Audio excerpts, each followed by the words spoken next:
A man walks into the FBI's headquarters, takes off his hat, and gets down on his knees. Raymond Reddington, former naval intelligence, vanished 20 years ago, resurfaced as one of the most wanted criminals on Earth. He is not caught. He surrenders, on purpose, and he brings a gift, a blacklist of criminals so hidden the government does not even know they exist, and he will hand them over one by one. He asks for immunity, a tracking chip, his own security, and one thing that makes no sense at all. He will only speak to a rookie profiler on her very first day, Elizabeth Keene. Nobody in that building knows why. That question is the whole show. Why her? Over 10 seasons, the answer gets buried, dug up, faked, rewritten, and buried again. A husband turns out to be a lie. A mother comes back from the dead. A bag of bones rewrites everything you thought you knew about the man in the hat. People you love will die. Some of them twice. Before this is over, the smartest criminal alive will lose the one person he gave it all up for, and he will choose exactly how his own story ends. This is every episode of The Blacklist. A terrorist named Ranko Zamani, a man the world had filed away as dead, snatches a general's daughter and straps a bomb to her at the Washington Zoo. That is the case. But the case is bait, because that same day, Raymond Reddington, a government insider who vanished 2 decades ago and now sits near the top of the 10 most wanted list, surrenders to the FBI on purpose. He offers to deliver criminals nobody else can find, a blacklist of ghosts, and Zamani is only the first name.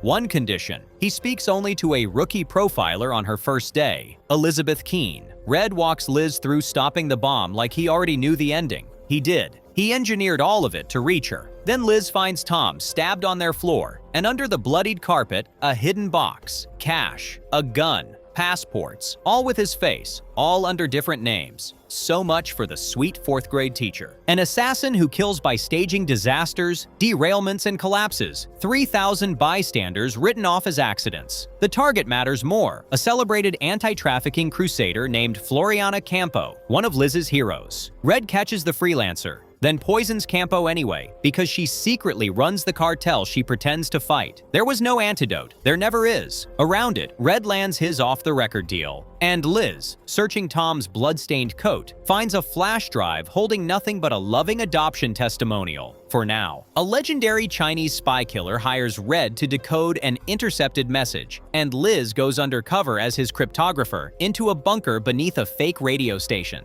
They save the man Wu Jing marked, an architect named Henry Cho, who once helped the CIA, and hand Wu Jing to a SWAT team. Then Liz asks Red why her. "Because of your father," he says. She asks if he knew him. The answer is complicated, he says, and nothing more. Wrestler quietly flags every file she requests. And a man eating an apple watches the Keene house through cameras nobody knows are there. A body disposal expert who dissolves his victims in acid and keeps their teeth as trophies. Red delivers him because a mob informant Liz put away wants her erased. The stew maker takes her to a cabin, and Red arrives, tips the man backward into his own tub, and lets him sink. Then she asks Red how he justifies it. By saving your life. And Liz realizes the Angel Station from Tom's file is a hotel he just booked for a getaway. A middleman who guarantees criminal deals by feeling no pain, born unable to feel anything, who buries hostages alive as insurance. Red wants him stopped because he's trafficking a kidnapped NSA programmer. But Liz receives the unredacted Angel Station report, and the killer in the photo, a man in a baseball cap, looks exactly like Tom. She goes home to say they need to talk. He says the same, and he shows her the open box. A corporate terrorist plants a dirty bomb to sink the port of Houston and make a fortune shorting the market. But this one is really about Tom. Liz turns him into the black site, and Gina, under interrogation, swears she has never seen him. Tom walks free. Then he spots a photo of Newton Phillips and recognizes the man who interviewed him for the Boston job. So the sweet teacher isn't Red's man after all. The watchers across the street can't figure out whose he is. A brilliant weapons scientist gassing subway cars and courthouses, not for money, but to force the world to cure the rare disease killing his son. Liz shoots him dead before he can inject an untested cure into the boy. And after, Red drives to the house he says he raised his family in, walks the rooms one last time, and has Dembe wire it to blow. As they pull pull away, the home Red once loved goes up in flames. An anti-capitalist zealot named Nathaniel Wolfe, surgically changing his own face, stages a heist of the Treasury's new $100 plates under cover of a bombing spree. Red steals the real drive out from under him because he wants capitalism to survive. But underneath, Sam, Liz's adoptive father, is dying of cancer, and Red visits his bedside. Sam wants to tell Liz the truth. Red says that would be a mistake. Then, gently, he smothers the dying man with a pillow. Farewell, old friend.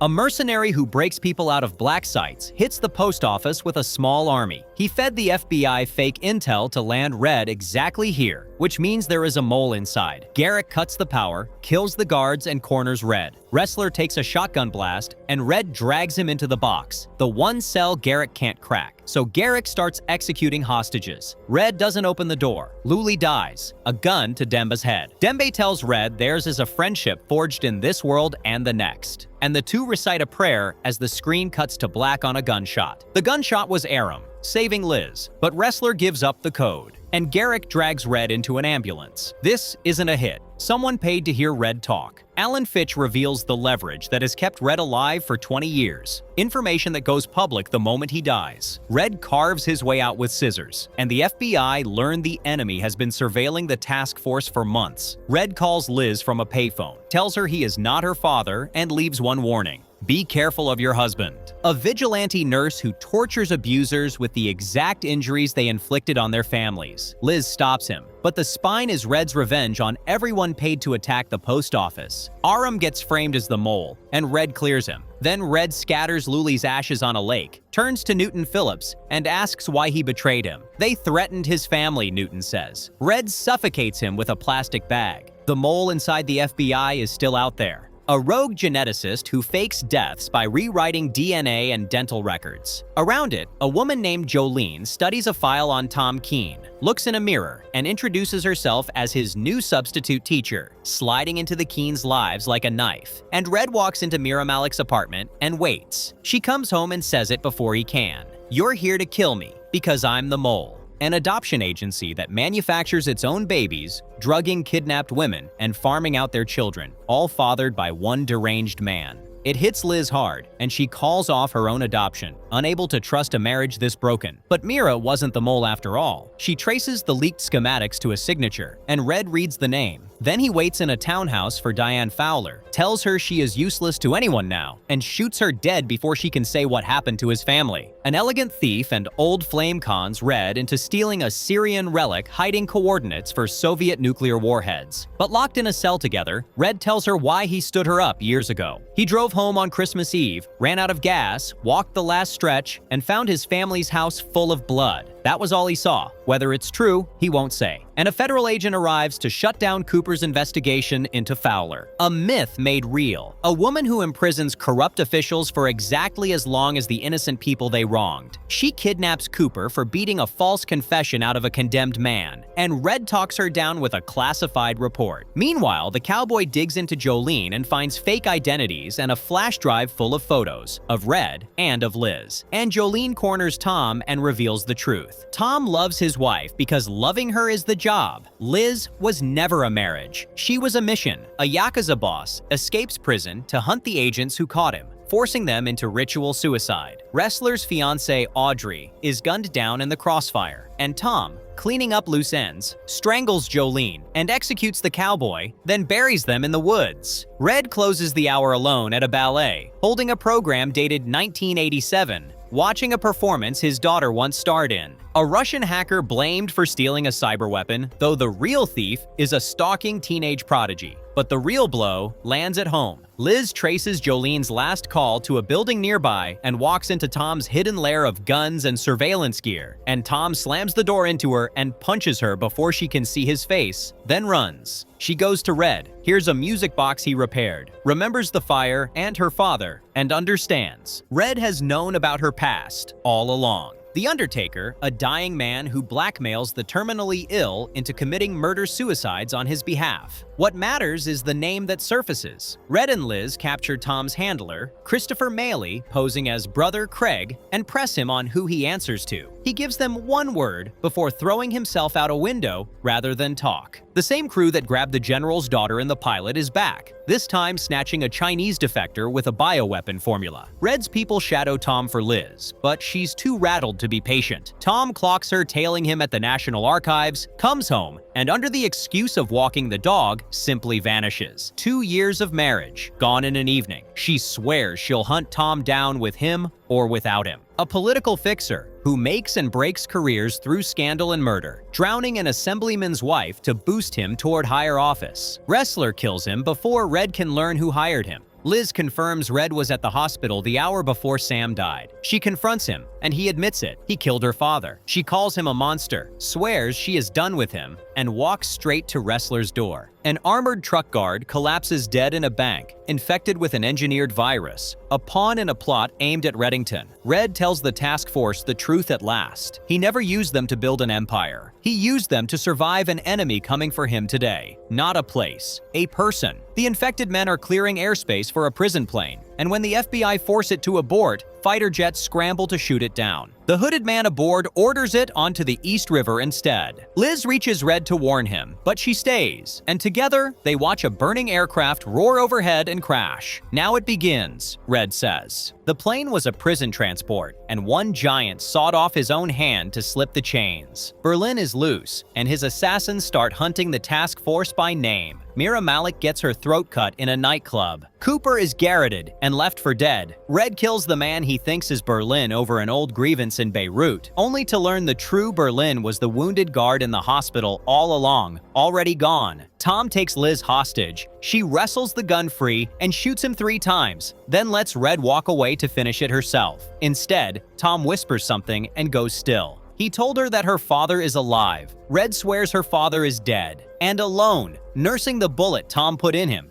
Reddington peels off his shirt. His entire back is a map of old burn scars. The same fire she remembers being pulled from as a child. Berlin did not die in that plane. He crawled out of the wreckage missing a hand, screwed a hook into the stump, and decided the only thing left worth living for was watching Raymond Reddington bleed. So he hired a bounty hunter. And Red went looking for that hunter's name in the last place a sane man would go. Congolese jungle, child soldiers with a bazooka. Red offers a warlord $3 million in cash for a single name, then levels the base with Hellfire missiles when the man gets greedy. He gets his name, Lord Baltimore, a tracker who hunts people through their own data trails. Meanwhile, Liz is living out of a car, wallpapering motel rooms with photos of Tom, the man she shot, the man everyone says is dead. She feels watched. She is. But Lord Baltimore isn't even hunting Red. Red doesn't touch phones or the internet. The target is a woman named Naomi Highland, and when Liz asks who that is, Red says the 2 ugliest words he owns. My wife. Lord Baltimore turns out to be 2 people in one body, an analyst named Rowan Mills and her dead twin Nora, split by a disorder neither half knows about. Liz cracks it too late. Berlin already has Naomi, and mails Red a box. Inside is one of Naomi's fingers. A bank robbery in Warsaw where nothing gets stolen, because it wasn't a robbery, it was a kidnapping. The target is Kaya, a teller with a photographic memory who carries every criminal account in her skull. Red trades the account codes for Naomi's release, and behind it all, a Mossad agent named Samar Navabi has been shadowing the team on Red's orders. By the end, she calls him and says 2 words, I'm in. A surgeon runs a black market organ ring where the organs are rented, not sold, and repossessed when the payments stop. Grim, but then the floor drops out. Covington's been funneling every blood dollar into an underground clinic that saves children with organs no legal hospital would risk. Monster and Saint, same scalpel. Liz decides she'd make that trade. The old Liz never would have. And across the lot, the quiet neighbor she once frisked and apologized to sets up a sniper rifle. Ordinary people snapping into killers with no history of violence. It's a government black program weaponizing a rage gene, and Creel is the man pulling the triggers from a distance, dismantling lives until they detonate. He takes Liz hostage. Then Red's sniper drops him from nowhere. That sniper works for Red and has since the day Mira Malik died. Liz Liz wants him gone. What she doesn't mention is the locked door in a basement and the keys she keeps turning over in her hand. Eco-terrorists resurrect the Black Death from the bones of a plague-buried priest and loose it in the streets. Liz and Samar both catch it in an airport chase. Both get cured with hours to spare. And while the world nearly ends, Red is quietly hunting a young woman who runs a food truck. Her name is Zoe, and he watches her like she matters more than any plague. Someone is poaching the poachers, skinning wildlife traffickers, and mounting them like trophies. The killer is a taxidermist raised by true believers, and Wrestler nearly gets stuffed. But the story that lands hardest is Dembe's. Red found him at 14, chained in a Nairobi basement, sold to slavers, left to die, and gave him a life. Dembe is a good man. That, Red says, is what separates him from the rest of us. And later, Liz opens her secret door. She's been keeping Tom Keene chained in the dark for months. An assassin runs an entire fake hospital, complete with a fake broken arm nailed into Liz's real one, to trick her into revealing a scientist's location. The case ties into Samar's dead brother, and it does not end clean, but the closer runs elsewhere. Red walks into a meeting with Berlin, who still believes Red murdered his daughter, and opens a car door. Out steps Zoe, the food truck girl. She isn't Red's daughter, she's Berlin's. Red reunites Berlin with his living daughter, and just like that, a war built on a lie has nothing left to burn for. But somebody told that lie, the Decembrist. The trail leads to Red's own associate, Alan Fitch, who ends up with a bomb locked around his neck. Before it goes off, Fitch asks one question: do you have the fulcrum? Red can't stop the bomb. Fitch dies. Then Red shares a last bottle of vodka with Berlin and shoots him 4 times. That night, Red hands Tom an envelope and tells him he is never to see Liz again. Tom smiles and says he never told her about the two of them, because Tom has been Red's man the whole time. Red gets himself captured on purpose and shipped to a black CIA prison on a Bering Sea oil rig, because a monster named Braxton is about to break out, hunting the same thing Fitch died over, the fulcrum, and the key to finding it is buried inside Liz's own broken memory. The prison falls. The CIA calls an airstrike on their own black site. The missiles hit just as Red reaches her, and the whole rig goes dark. Braxton drags Liz to a doctor who can pull buried memories up, and Liz goes back into the worst night of her childhood. A little girl named Masha, a white rabbit, her parents screaming, a fire, and Reddington, there, in the flames. She surfaces sure her father burned that night. Sure Red is one of the men who came hunting. Later, going through a box of childhood things, she notices her old burned rabbit has a seam stitched shut by hand. She opens it. The fulcrum falls out. Uzbekistan. A kidnapper who ransoms executives turns out to be a freedom fighter, forcing an American oil company to stop poisoning his people's water. Red doesn't take him down. Red hands him a country. But back home, a detective named Wilcox is pulling a thread. A dead harbor master, a nervous witness, and a business card with Elizabeth Keene's name on it. He leans in and says, "Tell me about Agent Keene, a doomsday cult, and the feral boys it left in the woods to die, who grew up hard and came back to slaughter their fathers." Liz talks the last one down before the bombs go off, and in a rented flat in St. Petersburg, Red's tracker Glenn finally cracks Fitch's hidden safe. Inside is a phone number. Red dials it. A man answers. Red says he's calling on behalf of Alan Fitch and asks the question that defines everything left. Who the hell is this? A copycat killer turns out to be a battered woman who murdered her abusive husband and kept killing men like him. She kidnaps Liz. Liz chokes her unconscious, the exact way Tom once choked a man to death. She almost walks into the police station to confess everything. She doesn't, and when Red begs for the fulcrum, she refuses. She's figured out that the second she hands it over, she stops mattering to him. He tells her she's exactly right. A crime dynasty that auctions human beings, and this time the merchandise is Reddington himself. Liz goes undercover, drives up his price out of spite, and shoots the buyer before he can collect. Meanwhile, Tom shaves his head, gets inked, and vanishes into a Dresden underworld under a new name, Christoph Mannheim. We learn where Tom came from, a thief child recruited off the street by a man called the Major, who farms broken kids into operatives. And Wilcox closes his net. Ballistics match Liz's own gun to the bullet dug out of the ship, the round that tore through his witness Aleko. The subpoena goes through. Dembe tells Red the honest thing is to warn Liz that Tom's alive. Red says he can't. To save Liz from a murder charge, Red goes hunting Tom in Dresden. Tom shoots his way out of the gunfight and runs, but Red leans on him hard, and Tom comes back on his own. own. He walks straight into the courtroom and confesses that he killed the harbor master, and Liz had nothing to do with it. He does it for her, expecting nothing. Cooper's mysterious brain tumor, meanwhile, appears to be responding to treatment. Keep that in your back pocket. Then Tom calls Liz from nowhere and asks the smallest question in the world. Are you okay? The Longevity Initiative. Lethal immortality experiments on the disabled. A widow frames the wealthy for crimes they didn't commit, one funeral at a time. Underneath it, Red is quietly poisoning the shadow group called the Cabal against its own man. Tom finally tells Liz the truth about who he really works for. So Liz hands Red the fulcrum, ready to be free of him for good, and a sniper's bullet punches straight through Reddington's chest. Red bleeding out, the team hunting the one man who can read the fulcrum, a ghost named Leonard Call. They find him, he deciphers it, and the enemy gets a face. The director of clandestine services, who never believed Red had the fulcrum and called his bluff. Liz marches into his office, drops the fulcrum on his desk, and forces him to call off the kill. He looks at her and says the strangest thing, "How much you look like your mother." And Red finally confesses. He hired Tom years ago to watch over her from a distance. Every lie was to keep her alive. A smuggler moving dead Chinese women out of the country as corpse brides. And while the team unravels that, the decoded fulcrum coughs up a name and a countdown. Karakurt, already here. Liz finds a photograph in Red's secret flat that whispers about her own past, and the Cabal tightens its grip on Cooper because they own everyone. A Russian bioassassin who kills with a tailored virus. He blows up a CIA analysis office, 14 agents gone in one white truck. He kills a senator, and he does it so that the killing lands on Elizabeth Keene. She catches him at a memorial service and arrests him herself, and walks straight into the frame the Cabal built for her. Cooper discovers his tumor was never real, faked by the Cabal to make him theirs. Red gathers 11 of the finest journalists alive and tells them the Cabal exists, handing them the job of proving it even if it gets them killed. Then he and Tom corner Connolly, the incoming Attorney General, with proof he framed the whole team. Connolly laughs. He tells Liz she's going to prison, Samar to Iran, Wrestler out in disgrace, Reddington to a needle. He tells her he's one cog in a very large wheel and shooting him changes nothing. So she shoots him in a hotel hallway. In front of witnesses, she kills the Attorney General of the United States and becomes the most wanted fugitive in the country. And in the getaway, the last locked door in her mind swings open. The night of the fire. Her parents screaming, her father hurting her mother, and a little girl with a gun. She didn't watch her father die that night. She shot him. That's the memory Red buried. Not to protect himself, but to protect her. She calls him her sin eater. He says he tried to be and failed. Then he gets her into the car and says the two words the season has been circling. This is us. Season 3 opens with a bullet already fired. Liz put it in Attorney General Tom Connolly at the end of Season 2, and now the monster hunter is a monster. The FBI names her and Raymond Reddington to its 10 most wanted list. 2 fugitives, 1 city sealed shut. The manhunt is total, but Red doesn't run for the perimeter. He calls the troll farmer, a blacklister who floods the internet with fake sightings until a whole city looks the wrong way. That silver van that drives into a tunnel and never comes out, that's him. The price is ugly though. He dangles Dembe's granddaughter over a balcony, and Dembe pays it. Red walks Liz out of the Capitol clean. 2 ghosts loose in America, and the Cabal wants Liz dead before she can talk.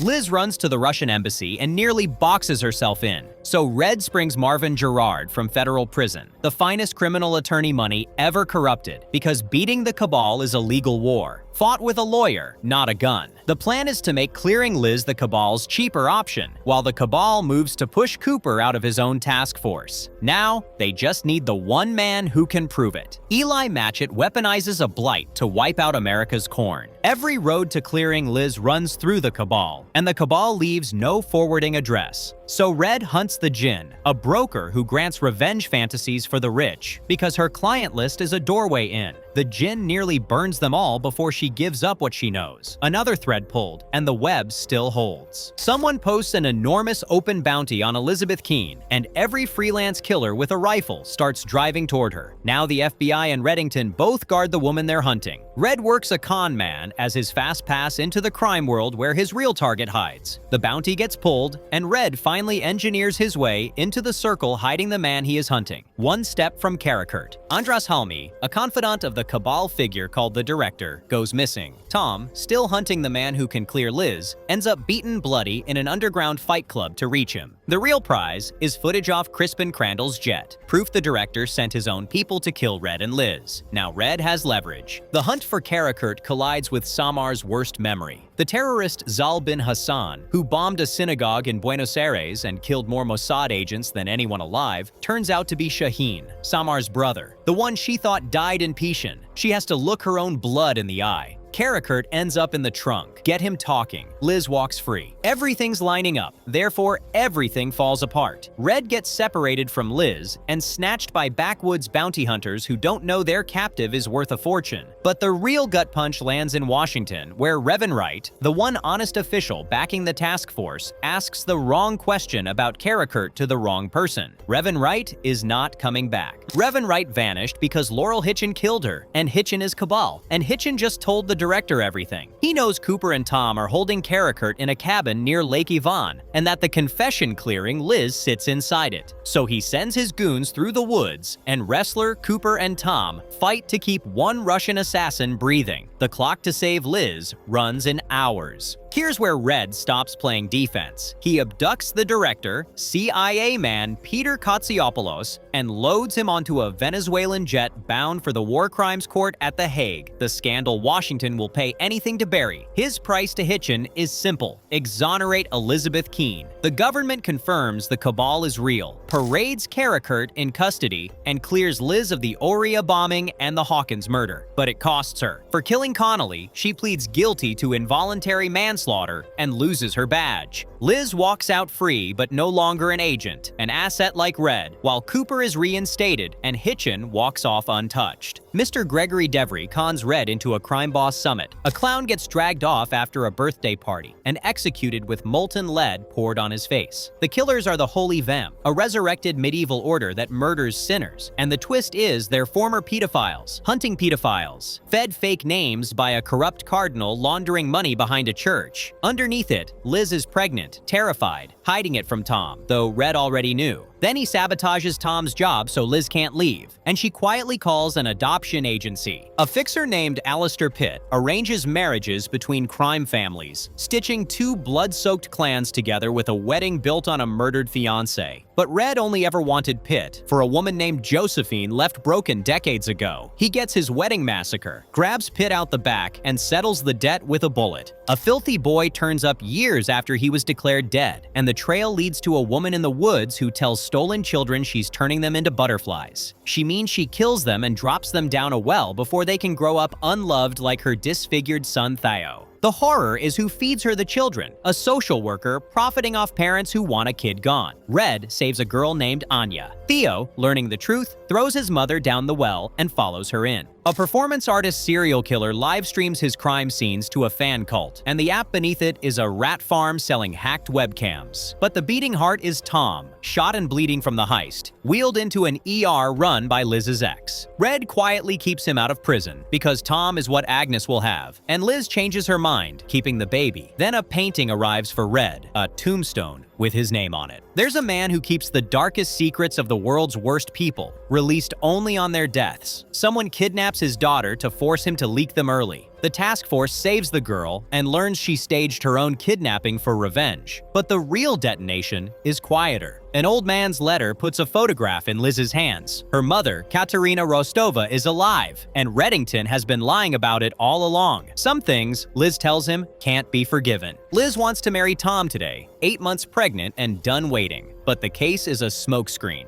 A freed killer named Solomon appears to chase stolen nuclear material, and the task force scrambles to stop a heist that was never real. Red sees it one beat too late. The nukes were bait, built to pull every armed friend Liz has away from a small chapel so Solomon could take her at the altar. Red crashes the wedding with bags of guns. 30 men open fire through the windows, and Tom and pregnant Liz sprint for the getaway car, married and hunted in the same breath. This is the one. Solomon runs them down on the highway. Tom wrecks the car, and Liz starts bleeding. Something wrong with the baby. Red pulls her from a hospital to a makeshift ICU in a nightclub. Her water breaks, the placenta tears, and Nick performs an emergency C-section under a disco ball. A daughter is born screaming. They name her Agnes. Then Liz crashes. A coma, then a desperate ambulance run through Solomon's gauntlet. In the back of that ambulance, Elizabeth Keene flatlines. Nick calls it. Red kisses her hand and says goodbye, and Mr. Kaplan zips her into a body bag. Liz is dead. Tom, holding Agnes, Agnes cannot breathe. Grief hollows Red out completely. He drugs himself half to death, drifts to Cape May, and saves a drowning woman from the surf, sheltering with her in an abandoned beach house. But by morning, the bodies are gone, the house is spotless, and the woman is walking into the ocean where he can't reach her because she was never there. She's the ghost of Katerina Rostova. A necklace from the sand reads, "To Katerina, love Papa. You had no choice," she tells him. "It was me or Masha." And Red rushes off the beach. They bury Liz. Red doesn't come to the funeral because Ressler blames him, and Ressler isn't wrong. Red confesses his grief to Liz's grandfather Dom, who snarls that Red killed his whole family with his choices. The gutted team chases the Artax network, the satellite backbone that tracked Liz to her wedding. Tom photographs a woman he becomes convinced is Katerina Rostova, and a grieving Red turns up at Aram's door in the night. Back to work. The trail to Liz's killer runs through Halcyon Aegis, a private firm that does the jobs governments can't be seen doing. Run now by Susan Hargrave,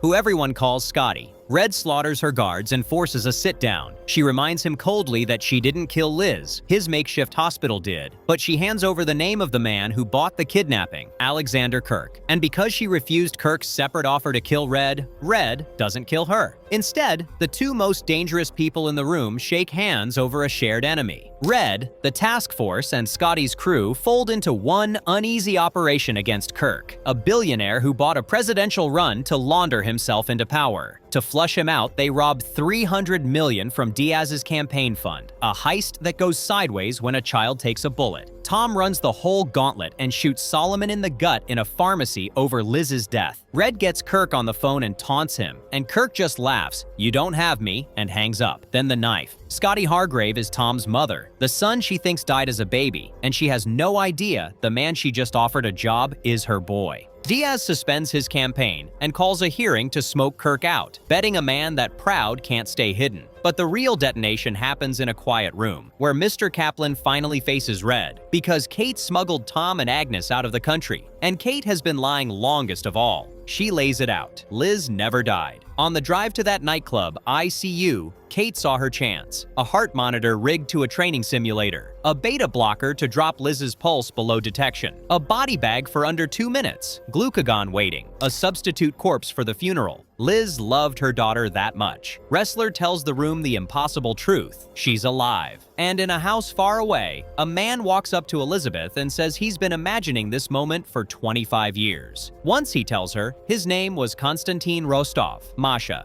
I'm your father." She isn't dead. The funeral was theater. Liz faked her own death to escape Reddington's protection and ran to Cuba with Tom and baby Agnes. Red doesn't buy the coffin, and neither does Alexander Kirk, a dying billionaire claiming he's Liz's real father, the man Reddington stole her from. Red rings a Chilean spy master named Esteban for her location, then seals him inside an airtight crypt. Tom's tracker leads the team to Agnes, but Kirk is already gone, speedboating off the island with Liz aboard, and the man who hid her for 3 years just handed her to her father. Kirk's seaplane goes down at sea, and Liz, who could let him drown, saves him instead. Bad instinct. He takes her to a Nova Scotia cottage he swears is her childhood home, and a memory flickers. Fire and a woman named Katerina. Red tortures a bail bondsman to find Kirk's tracker, a killer called Maddo, and the FBI storms the house. They pull Liz out. Kirk vanishes with Agnes, and on a quiet acre, Red walks his oldest fixer, Mr. Kaplan, into the grass, tells her helping Liz was unforgivable, and shoots her in the head. If you want to know whether the woman in the grass gets back up, subscribe now, because she is the whole back half of this season. Red hunts a criminal incubator, a venture capitalist named Miles McGrath who funds other people's crimes for a cut, because McGrath bankrolled the hijack of a train hauling live pathogens. The team recovers the train, but McGrath skims one vial for Kirk anyway. Because here's the ugly point. Kirk isn't chasing Liz out of love. He's dying of a hereditary blood disease and needs a relative's stem cells, which makes Agnes less a granddaughter than a spare parts drawer. Kirk takes the cure and keeps the baby. An eco-terrorist called Gaia tries to melt down a Hudson River nuclear plant, and Aram kills his helicopter from a keyboard. The thread that matters is a doctor treating both Kirk and another sick child. Kirk opens a video feed so Liz can watch Agnes sleep, and Tom traces it behind her back. Kirk catches it and cuts the feed cold. So, Red kidnaps the doctor. A shadow outfit murders inventors to bury their inventions for corporations. The real detonation is Red flying to Geneva to ambush Kirk, walking into a decoy and getting a call from Liz. It's a trap. She saves his life. Then she confronts him with a Russian DNA report that says Kirk is her father and that Reddington has lied from the start. The blow-up was staged. Liz and Red faked the DNA fight to convince Kirk she'd finally turn, all to lure him out. A crew of ghost hackers has a mole inside the post office, and it's Aram's own girlfriend, which he handles about as well as you'd expect. Liz sets the meeting, warns Kirk to run, and Red's men take the roof anyway. Kirk is captured. Liz gets Agnes back, then tells Red she's done living under his protection.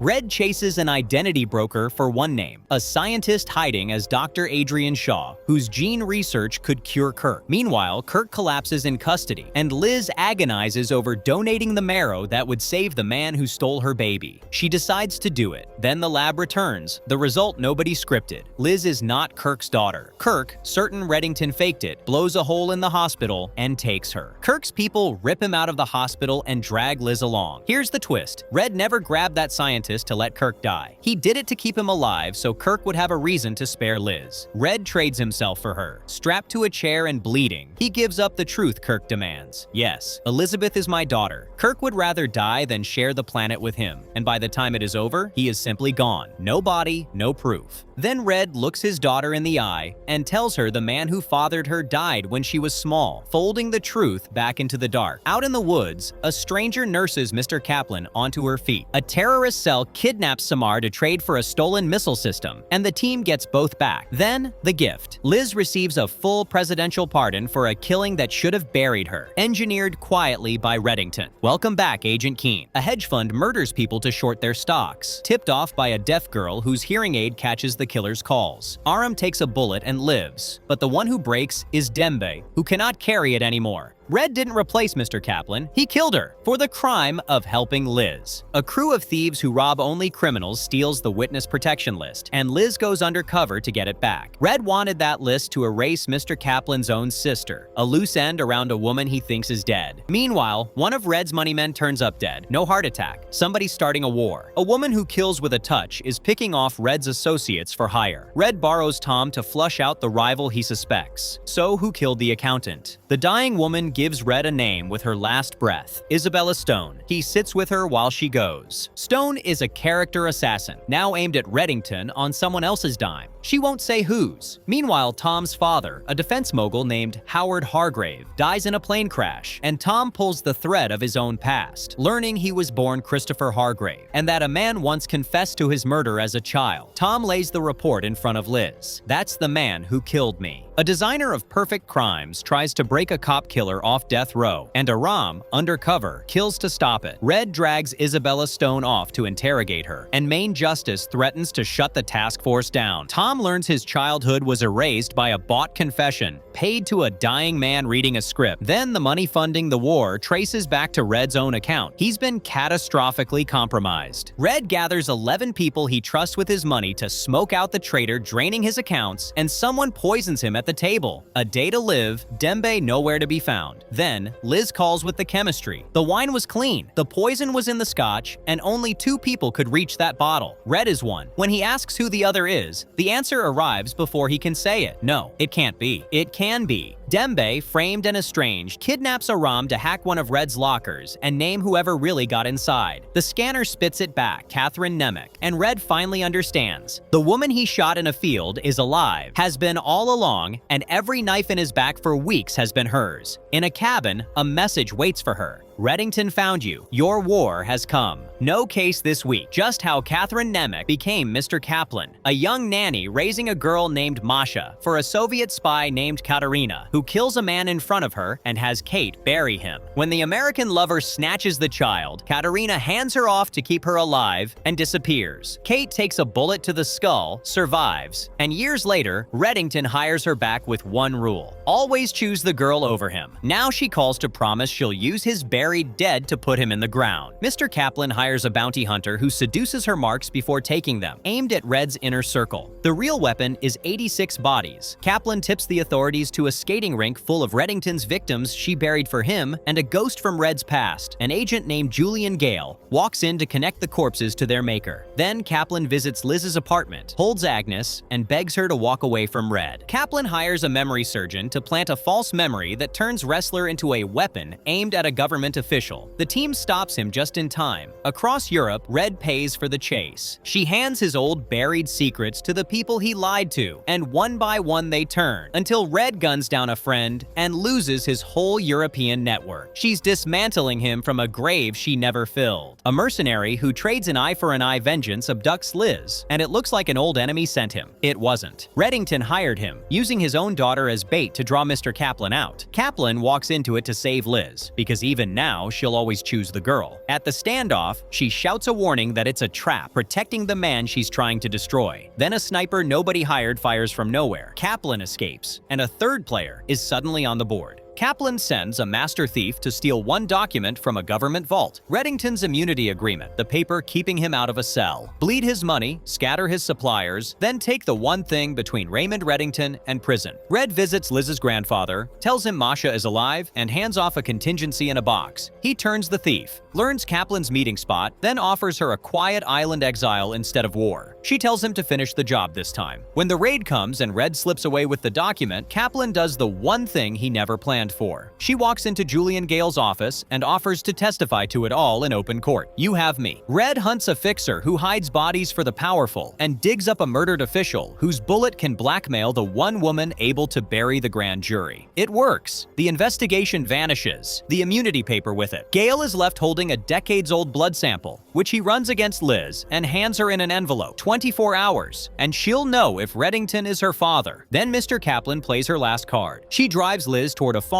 where she's dug up Red's oldest secret, a suitcase. But Red catches her on the bridge. He won't shoot, not again. So Kaplan tells him to release the truth and steps off the bridge on her own terms. Liz confronts Red, convinced he's her father, and he doesn't deny it, but that was never the real secret. Alone with Dembe, Red admits Liz thinks the secret is paternity, when the suitcase holds something far worse he did to her mother, Katerina. We have to find that suitcase. And in a locker somewhere, a man calling himself Frank Sturgeon opens it first, following a dead woman's instructions to the letter, and tells the phone he's on his way. End of Season 4. Reddington's empire is gone. Mr. Kaplan spent the back half of Season 4 dismantling everything he built, brick by brick, before she took a bullet under a bridge. When the smoke cleared, the most powerful criminal alive had nothing left. No fortune, no network, no leverage, and in a storage locker somewhere sat a suitcase of human bones, waiting for the one person nobody wanted digging. That is where Season 5 picks up. The man who once moved the world now lives at the Terrace Vista Motor Lodge, throwing quarters into a motel pool for a stranger's kid and calling it a lovely afternoon. Liz finds him there, weirdly happy, dead broke, and completely uninterested in clawing back to the top, so he takes a bounty job. He and Liz go after Smokey Putnam, a carnival embezzler who skipped a federal trial because Red needs rent and Cooper needs a blacklister. Meanwhile, the new FBI director orders a full review of the task force, and Cooper realizes the DNA test